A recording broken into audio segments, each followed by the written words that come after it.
following up on Afghanistan, Sure. people traveling there, the LA Times has a story saying that a group of students and their parents are in Afghanistan.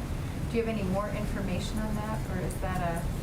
I do not. Who have recently traveled into Afghanistan? Who are apparently stranded in Afghanistan after having traveled there. I don't know for certain that this is a I legit certainly story. don't have additional information on that.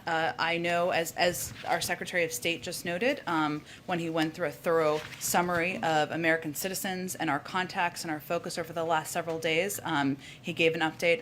I'm happy to take their information if there's something more detailed you have. Terrific. And then just on another issue, on the Fed, you know, we're all waiting for some news about Fed appointments. Can you give us any kind I've of heard a that. timeline for a decision on that? Is there any? Can you give us any guidance on? I don't have when any guidance for you on the timeline. Okay. Go ahead. Oh, go ahead. Just yeah, real quick. I'm so Oh, sorry. sure. Go ahead. Go ahead. Go ahead. So, on Afghanistan, and we just heard from Anthony Blinken that 45 to 46% of those evacuated have been women. Yeah.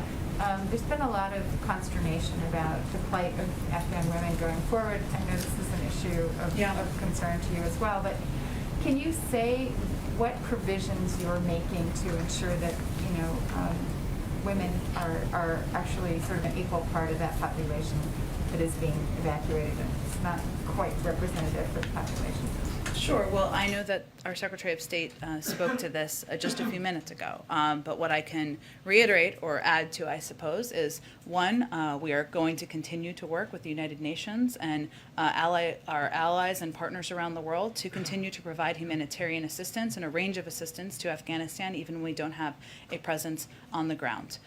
There are also messages we've made clear to the Taliban, and I think that Secretary Blinken also reiterated this about what our expectations are and what the global community expects once we depart Afghanistan. I don't have additional details beyond that, but I will tell you that our commitment to the incredibly brave women and leaders and population in Afghanistan that has fought alongside us, that has bravely stood up, does not change, does not diminish, even after our military is departing from the ground. Yeah. Anthony Blinken today gave us numbers for the numbers of Americans that are believed to still be in Yeah. Afghanistan.